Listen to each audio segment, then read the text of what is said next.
Covid की दूसरी लहर कहर ढा रही है। आपका राज्य कितना तैयार है इसका सामना करने के लिए? देखिए, उत्तर प्रदेश में अगर मैं बताऊं आपको तो 2 मार्च 2020 में आगरा में पहला केस आया था और उस समय हमारे पास पे जांच कहां कराई जाए ये समस्या थी। हमने एनआईवी पुणे के लिए जांच के लिए पहला केस भेजा था और इलाज कराने के लिए उसे दिल्ली भेजा था। आज की स्थिति है कि हमने अपने इसमें परिवर्तन किया है। आज हमारे पास में अगर कहें तो 125 सरकारी और 104 निजी जो प्रयोगशालाएं हैं उसमें आरटीपीसीआर की चेकिंग हम करने में सफल हैं।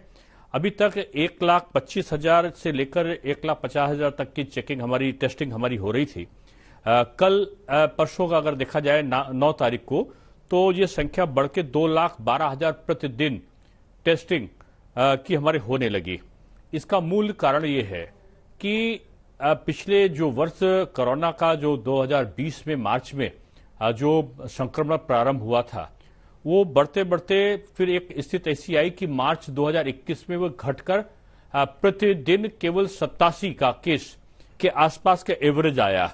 87 एक दिन में मार्च में 87 केसेस आए तो ये लगा कि अभी कोरोना की लहर समाप्त हो जाएगी।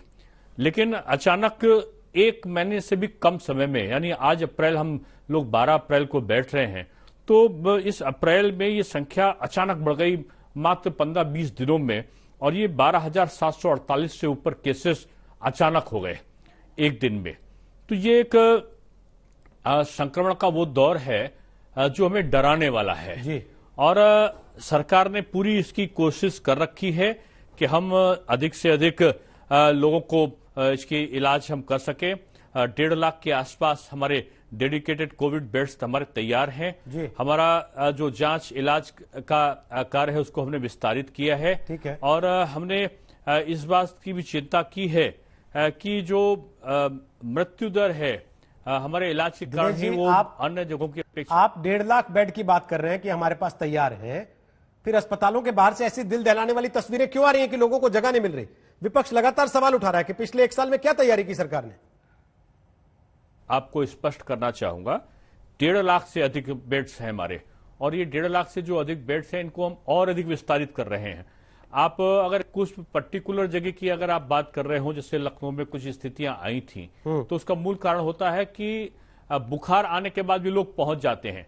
जो आप भीड़ लगने की बात करते हैं केंद्रों पर, तो उनकी पहले टेस्टिंग कराई जाती है। टेस्टिंग के परिणाम आने में टाइम लगता है, तब तक लोगों को जो अलग से नॉन कोविड एरिया है उसमें रखने की बात करी जाती है, या कि वो कोविड का जब रिजल्ट आ जाता है तब उनको कोविड का हम इलाज कराते हैं। उनको पहले हम अलग से उनको एक सुरक्षित एरिया हर हॉस्पिटल में बनाया गया है, उसमें नॉन कोविड एरिया में उनको रखते हैं होल्ड करके, और जब रिजल्ट आ जाता है तो उसको हम फिर उनका इलाज शुरू करते हैं। इसलिए वो गैदरिंग कभी कभी दिखाई पड़ती है। ठीक है। लेकिन हमारे पास पर्याप्त व्यवस्थाएं हैं। निजी क्षेत्रों में भी सरकार व्यय उठाने के लिए आगे आई है और निजी क्षेत्रों में भी कई जगह नए सिरे से हमने क्वारंटीन सेंटर भी और जो हमारे इलाज करने के लिए जो देश में अधिकतम केस 97,000 तक प्रतिदिन गए।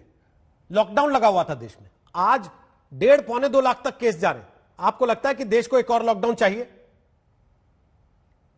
तो मैं देश के बारे में तो कोई अपना मंतव्य इसलिए एकदम से नहीं दे सकता कि माननीय प्रधानमंत्री जी के नेतृत्व में एक विश्लेषण करने वाली एक मजबूत टीम, अनुभवी टीम काम कर रही है।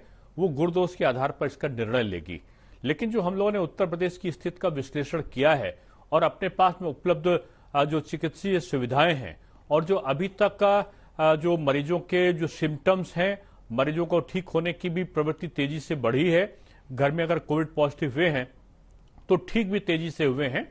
उसको देखते हुए अभी वर्तमान में हम कह सकते हैं कि अभी हमने कोई निर्णय लॉकडाउन का नहीं लिया है।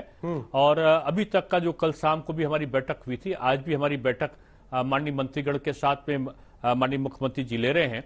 कल श्री राज्यपाल महोदया के की अध्यक्षता में माननीय मुख्यमंत्री जी और हम दोनों उप मुख्यमंत्री और विरोधी दलों के विपक्ष के माननीय नेतागण की बैठक अधिकारियों के साथ में हुई थी और उसमें तमाम प्रकार के उपायों पर बड़ा समग्र चिंतन हुआ है। और मैं नहीं समझता हूं कि अभी लॉकडाउन पे कोई कोई जोर आया है। जी। हमारी परीक्षाएं भी मई में हैं, उनको देखते हुए हमारी रणनीति क्या हो सकती है।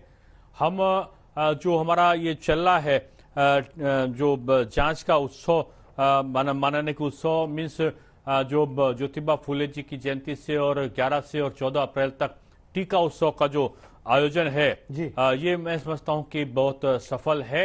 90 लाख से ऊपर लोग का टीकाकरण हो चुका है, वैक्सीनेशन हो चुका है।